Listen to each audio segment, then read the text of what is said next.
Hello, welcome to the session on how to manage hybrid offices with an intelligent booking solution.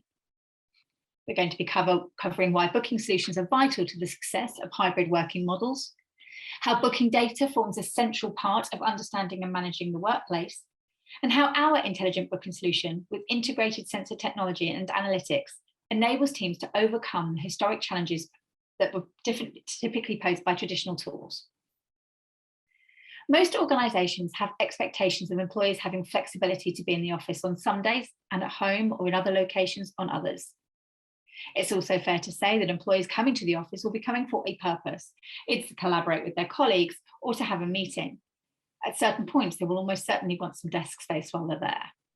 With the present space, many don't have a concern, what with working from home orders and slow return to the office. However, decisions are being made on maybe the reduction of number of desks or querying how many employees will be returning and when, and how to ensure the office remains engaging. It is critical to have the right space available at the right time, but more on that later. When looking at an intelligent booking solution, it's good to understand the challenges that people had with booking before.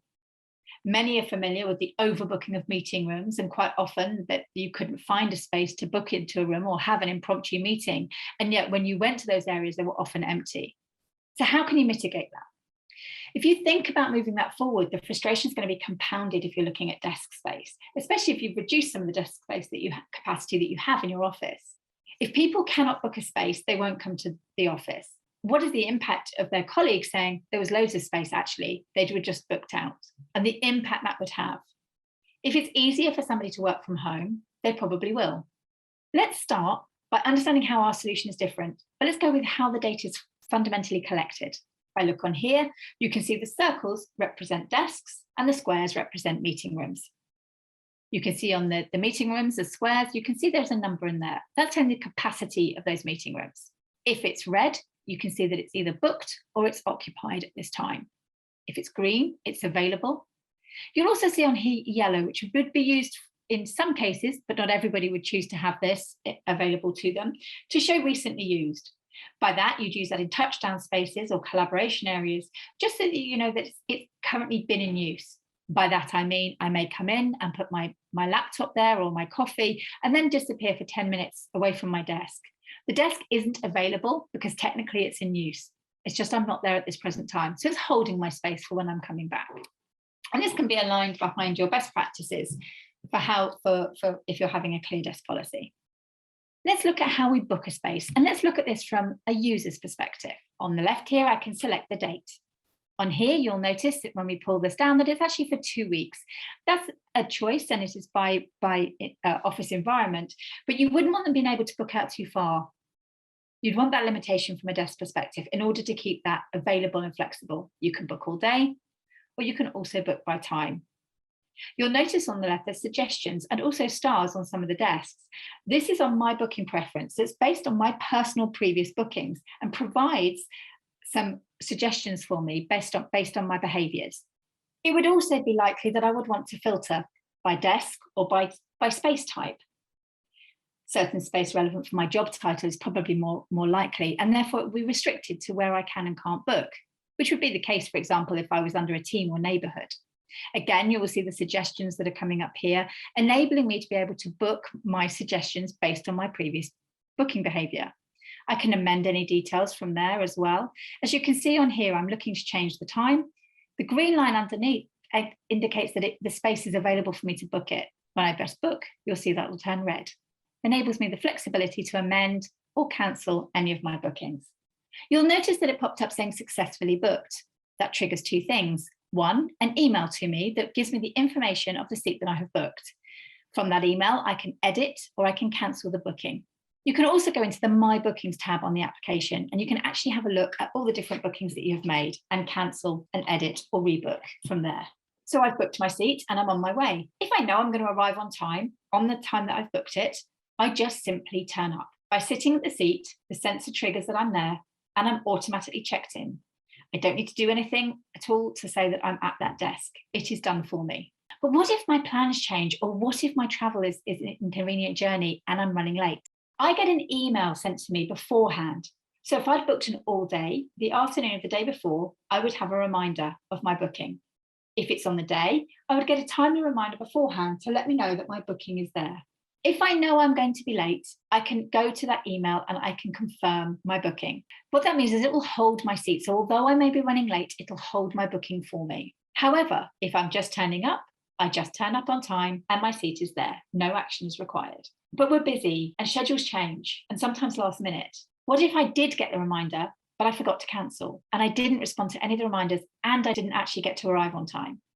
If I do not arrive on time after my booking time should have started, it will cancel. That will free up that space to enable somebody else to use that space or book that space.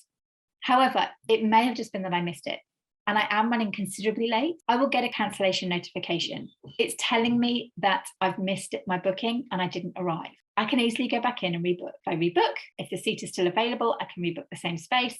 Alternatively, again, it will show me which of my preferences are available. So why is an intelligent booking system critical? The easier the system is to use, the easier the adoption. So having a system that has recommendations based on my own personal interactions makes life easier to pick the space that I know that I'm going to want to use. A solution that can support real life human behavior, so automatically check me in and automatically release my space. By freeing up unused space, as the office becomes more fluid and as we have more busier days, and maybe where people are booking in smaller segments of time, you want to be able to free up that space so others can use that as they're running through on a footfall and being able to pick some space when it's available. We can see by the future of what's going to happen if you look at hybrid working based on previous behaviours. It wasn't uncommon, for example, to have the Friday factor. In a number of organisations, Fridays were typically a quieter place to be, not as busy and frequently in the office. However, when you think of how people coming back on a hybrid working environment and coming into the office 2, maybe 3 days a week, it may be that Mondays and Fridays become very quiet, but the middle of the week becomes incredibly busy. Being able to understand that and being able to see the behaviours and see how people are interacting with the office will help to be able to plan better and also enable you to be able to ensure people can have the relevant space at the right time. With space occupancy and utilisation technology, we use different sensors for different types of spaces. For example, desks and focus rooms or smaller meeting rooms, but also larger meeting rooms or open plan space to understand the traffic and footfall of those areas. This doesn't identify anyone individually, but will pull that data through to understand how people are interacting with the space. You can start to know what type of collaboration space is the most important, or what meeting rooms do you need more of in the future. All of this data can then be presented and drilled down through to you so you can easily look and navigate through to understand how your office is being utilised. Our sensors collect the data. Our sensors represented on the left here would send the data to a LoRaWAN gateway. The LoRaWAN gateway picks up radio frequencies, so it will not touch your Wi-Fi infrastructure. There is a SIM card in those gateways, and that SIM card sends the data to AWS in the cloud. From there, you can access via any URL browser and be able to see the analytics. You'll also be able to do that via a booking environment as well. Some of the key takeaways: a multi-purpose solution that supports ease of booking, analytics to assist with keeping environment relevant to support types of engagement, understanding the all-important booking versus actual usage. I may book the desk for the entire day, but in reality, I've probably had meetings, I've caught up with colleagues in collaborations areas. I may have only used the desk for 20 to 25% of the time. And being able to quickly view the availability, seeing what space is available in a snapshot. The office will become more fluid and will have busier days and times during the week. Therefore, having this data and being able to support how the environment changes to make it stay engaging for the employee is critical. From a booking perspective, as it becomes busier, if people cannot find a way to book a space, the easier option may well be to not come into the office. Thank you for your time. Please do take time to look on our website for any other collateral that may support you. Thank you.